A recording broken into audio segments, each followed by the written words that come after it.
Sobre isso, converso agora com ele, nosso comentarista de economia, Sérgio Vale. Sérgio, querido, boa tarde, bem-vindo ao 360. Sérgio, Haddad já deu o recado ali, disse: Banco Central, Roberto Campos Neto, você já conseguiu o que queria. A economia está desacelerando, hora de reduzir os juros. Será? Estava olhando aqui o Boletim Focus, previsão para o PIB este ano subiu de 2,19 para 2,24.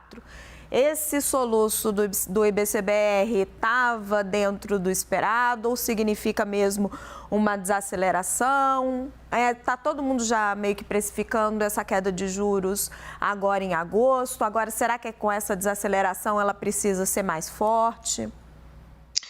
Tudo bem, Raquel. Olha, eu acho que a palavra que você colocou aí cabe bem aqui nessa história, é um soluço.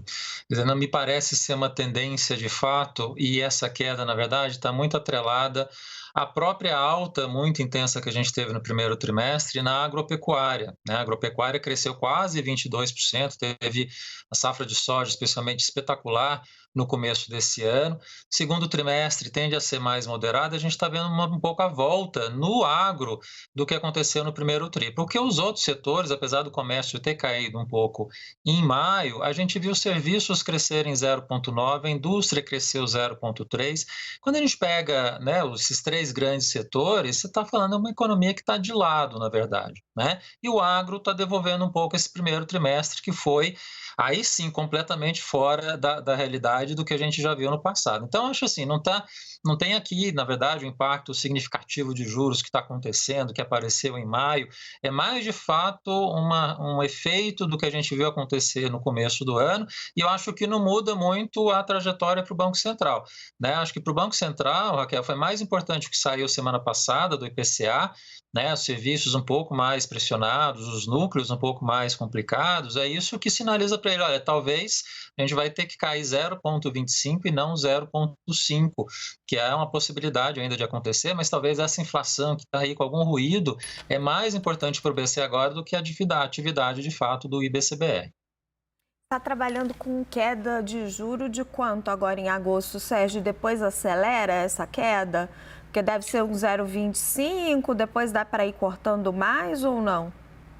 Eu acho que é isso, Raquel. Você começa com 0,25, talvez as duas primeiras reuniões, né, a próxima e a seguinte com 0,25, e você começa a acelerar, podendo começar a ter quedas de meio, e aí no final do ciclo, talvez a gente chegar no final do ano que vem com uma taxa de juros que vai estar abaixo de 2 dígitos, né? Eu acho que hoje tem espaço total para a gente ver a Selic poder chegar a 9,5%, 9% no final do ano que vem. Mas o BC está fazendo um trabalho de cautela. A gente não pode imaginar um Banco Central agora que vai mudar radicalmente a trajetória do que ele mesmo tem feito. Ele tem sido cauteloso ao longo dos últimos anos, ele não vai deixar de ser cauteloso agora. Ele vai abrir a queda de juros porque tem espaço de inflação para isso, não tem atividade pressionando, pelo contrário, então tem um cenário para começar a cair juros. Mas, dado esses ruídos, o núcleo ainda está pressionado, quer dizer, tem elementos de preocupação. Então, vamos começar uma queda lenta, lá para frente está tudo certinho, tudo assegurado, essa queda acelera.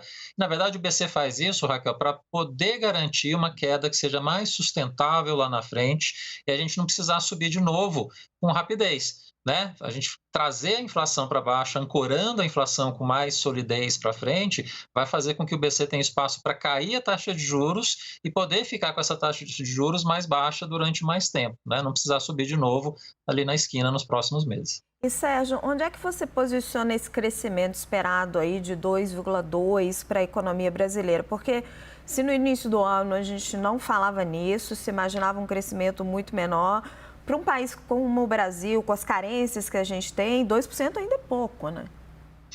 2% ainda é pouco, e aí entra a história dos dois Brasis aqui, né, Raquel? Porque o agro que está entregando isso tudo. O agro foi o grande responsável do primeiro tri, e se a gente imaginar o seguinte: a economia parou de crescer no segundo, no terceiro e no quarto trimestre, né? Cresceu aqueles quase 2% no começo do ano, aí fica estagnado no segundo, no terceiro e no quarto trimestre. Ainda assim, mesmo crescendo zero na margem, né, trimestre contra trimestre anterior, ainda assim você conseguiria crescer 2,4 esse ano. E quase integralmente esse valor, Raquel, é por conta do agro.